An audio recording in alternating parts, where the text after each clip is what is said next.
Yeah, we're out here today on First Street Pier. This is pretty much where it all started. Topping the list of the great and famous South Beach pier fishermen is a 20-year-old Miami-Dade Community College student, Renee De Dios. Miami-Dade College students Robert Ramos and Pedro Gomez take viewers on a nostalgic journey through Miami Beach in their short documentary, Renee De Dios and the South Beach Shark Club. Told through the eyes of local shark fishermen, the film is a coming-of-age story for the subjects and the city.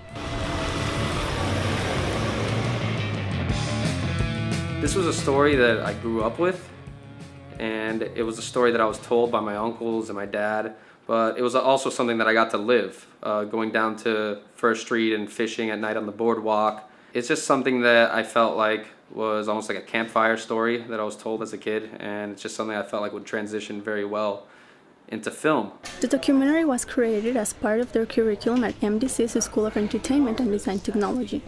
Housed at MDC's North Campus, students receive technical, theoretical, and practical hands-on experience, with degrees in film, television, music business, and more.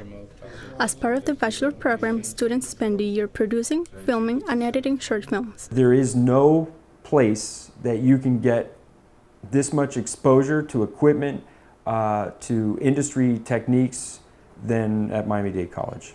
Taking classes at Miami-Dade College, part of the bachelor's program for film production, has been fantastic. It's everything from pre-production to post-production. The lessons that we've been taught for permits, how to handle everything the legal way, screenwriting, they've all been invaluable tools that, I highly recommend. In the spring, the students put their work to the test, submitting their film to Cinemaslam, Miami Film Festival's film school competition.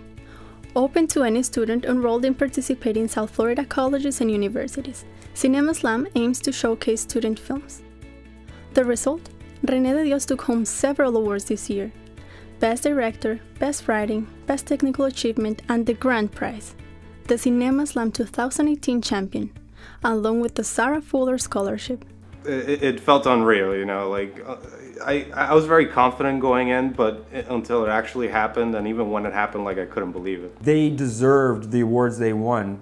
I know that our film program is the best in South Florida, and when we sweep awards at competitions like this, it just proves to me that what we do is worthwhile. But the Miami Beach of 1960s is unrecognizable to the city thousands visit today. So how do you tell a story that's long relegated to memory?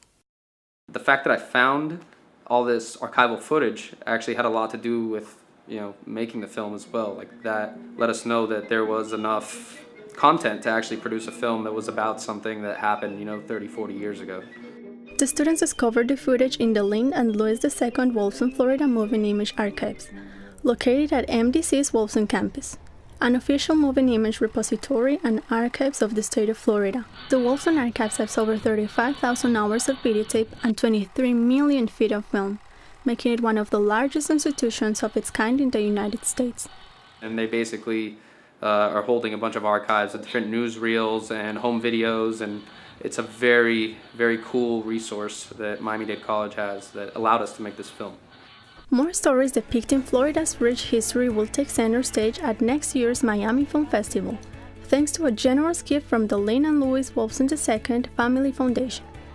The gift of $127,500 will provide general program and sponsorship support for Cinemaslam to establish several awards for the 2018 and 2020 competitions, including a category for Best Film featuring archival material.